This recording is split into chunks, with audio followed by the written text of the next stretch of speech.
Deputy CM పదవిపై వస్తున్న కామెంట్స్పై మంత్రి Nara Lokesh clarity ఇచ్చారు. పార్టీలో ఒక వ్యక్తి ఒక పదవిలో 3 టర్మ్లకు మించి ఉండకూడదని మంత్రి లోకేష్ అభిప్రాయం వ్యక్తం చేశారు.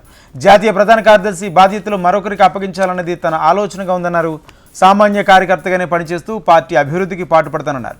సీఎం చంద్రబాబు ఏ బాధ్యత అప్పగించినా సర్వశక్తులు ఒడ్డి పనిచేస్తామన్నారు లోకేష్. చంద్రబాబు నాయుడు గారు నాకు ఏ బాధ్యత ఇచ్చినా ఆర్నిసలు నేను కష్టపడతా, పని చేస్తా, పార్టీని బలోపేతం చేస్తా. అంతేగాని పార్టీకి చెడ్డ పేరు మటుకు నేను తీసుకురాను. మీరు చూశారు, పాదయాత్రకి వెళ్ళా, నా వల్ల పార్టీకి ఏనాడు ఒక ఇబ్బంది కలగదు.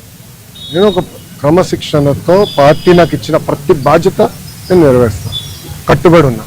కొత్త కమిటీల్లో నేను కూడా ఒక చర్చ చేస్తున్నా, రేపు పాలిట్ బ్యూరోలో డిస్కస్ చేస్తున్నా.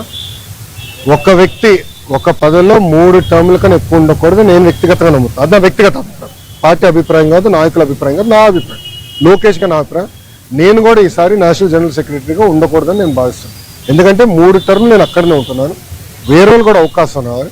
గ్రామ పార్టీ నుంచి పార్టీలో మూవ్మెంట్ పాలిట్ బ్యూరో వరకు రావాలనేది నా లక్ష్యం, నా ఆలోచన. రైట్ ఆర్ రాంగ్ అది పెద్దలు నిర్ణయిస్తారు, నా ఆలోచన అది.